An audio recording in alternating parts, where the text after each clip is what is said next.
Welcome back to our channel where we share insights from the Bible. Jacob, also known as Yaakov, in Hebrew, is a multifaceted character in the Bible. Let's explore his story. Jacob was the grandson of Abraham and Sarah, the son of Isaac and Rebekah. He is traditionally considered the ancestor of the people of Israel. His twin brother, Esau, was the elder. Jacob's name is derived from the Hebrew word for heel, as he was born grasping Esau's heel. Jacob's early life was marked by cunning and deceit. He famously bought Esau's birthright, and with his mother's help, deceived his aging father, Isaac, to receive the blessing meant for Esau. In the sun-scorched land of Canaan, where dust clung to every crevice and secrets whispered through the ancient olive groves, Jacob was born. His name, meaning to supplant or he who grasped the heel, foreshadowed a life entangled in cunning and treachery. From the very beginning, Jacob's path diverged from that of his twin brother, Esau.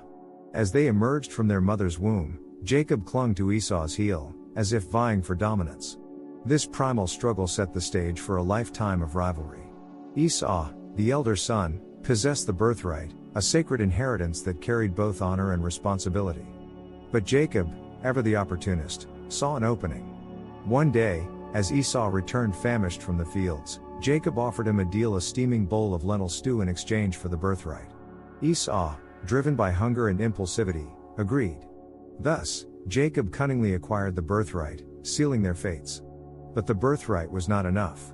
Jacob yearned for the coveted blessing, the divine pronouncement that would shape their destinies. His mother, Rebekah, "Disguise yourself as Esau, for your father's eyes have dimmed with age." She covered Jacob's smooth skin with goat fur, transforming him into a hairy semblance of his brother.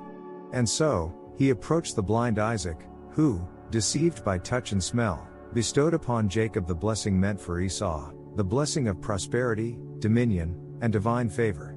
Jacob's cunning had consequences. Esau, betrayed and seething, vowed revenge. Fearing his brother's wrath, Jacob fled to Paddan Aram, seeking refuge with his uncle Laban. There, he encountered the same deceit he had sown. Laban, master of trickery, swapped Leah for Rachel on Jacob's wedding night, leaving him wedded to the wrong sister. Jacob's own sons would later deceive him, presenting Joseph's bloodied coat as evidence of the boy's demise. Jacob's life unfolded like a tapestry woven with threads of deception. He reaped what he had sown, the pain of separation, the labor for love, and the anguish of loss. Yet, amidst the tangled skein of deceit, God's mercy and grace worked silently. Jacob, flawed and human, became the father of a nation, an imperfect vessel through which divine promises flowed. This encounter symbolized Jacob's inner struggle and growth. He learned to rely on faith and trust rather than deception. Jacob had 12 sons through 4 women, his wives Leah and Rachel, and his concubines Bilhah and Zilpah. His sons, in order of birth, were Reuben, Simeon, Levi, Judah, Dan, Naphtali, Gad, Asher, Issachar, Zebulun, Joseph, and Benjamin. These sons became the heads of the 12 tribes of Israel.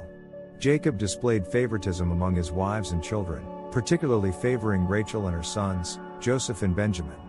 Joseph, born to Jacob and Rachel, stood out among his brothers. His coat of many colors symbolized his father's favoritism, which ignited jealousy and resentment within the family. His dreams, visions of sheaves bowing down to his sheaf and celestial bodies paying homage, only fueled their animosity. This favoritism caused tension within the family, culminating in Joseph's older brothers selling him into slavery. Like, comment and subscribe for more video like this. Jacob's legacy extends beyond his personal life. His descendants shaped the history of Israel and the Jewish people. One night, Jacob, weary and contemplative, found himself alone by the Jabbok River. The darkness enveloped him, and the rhythmic flow of the water seemed to echo the turmoil within his soul. His past deeds, deception, favoritism, and family strife, weighed heavily on him. It was a night of reckoning, a moment when destiny intersected with vulnerability. Suddenly, a figure materialized from the shadows. Jacob grappled with an enigmatic adversary. Their limbs entwined, sinew against sinew, as if the very fabric of existence strained under their struggle. Jacob sensed that this was no ordinary man, it was God himself. The divine presence radiated through every sinew, every breath, and every heartbeat. The wrestling match intensified. Jacob's muscles burned, and sweat mingled with the dust of the earth. He fought not only for physical dominance but for something deeper, an elusive blessing, a transformation that could mend the fractures in his soul. The night wore on, and the veil between the earthly and the divine grew thin. Jacob's determination surged. He would not release his grip. Pain, doubt, and fear surged within him, but he clung to his celestial opponent. Perhaps he wrestled with his own guilt, his past sins, and the legacy he carried. Or perhaps he wrestled with the very essence of faith, the struggle to hold on to the divine promise despite life's complexities. As the first light of dawn brushed the horizon, the mysterious man touched Jacob's hip. A surge of pain shot through him, but he did not relent. Instead, he uttered a desperate plea, "I will not let you go unless you bless me." Jacob's tenacity transcended mere physical endurance. It became a spiritual cry for redemption. In that sacred moment, the divine adversary revealed his true identity. "What is your name?" he asked. Jacob replied, "Jacob." The name that once signified deception and cunning now carried vulnerability and authenticity. And then came the blessing, "Your name shall no longer be Jacob but Israel, for you have wrestled with God and with men, and you have prevailed." Jacob limped away from the Jabbok River, forever marked by the encounter.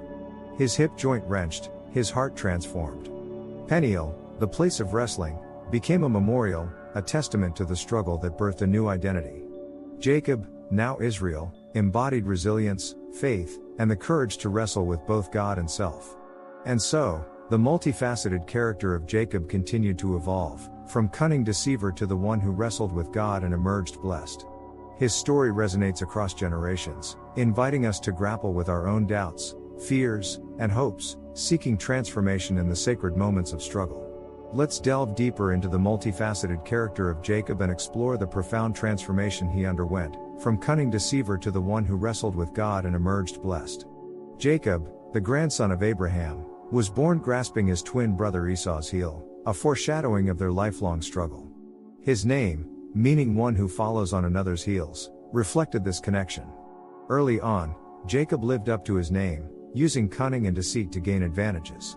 The place of this encounter was named Peniel, meaning face of God.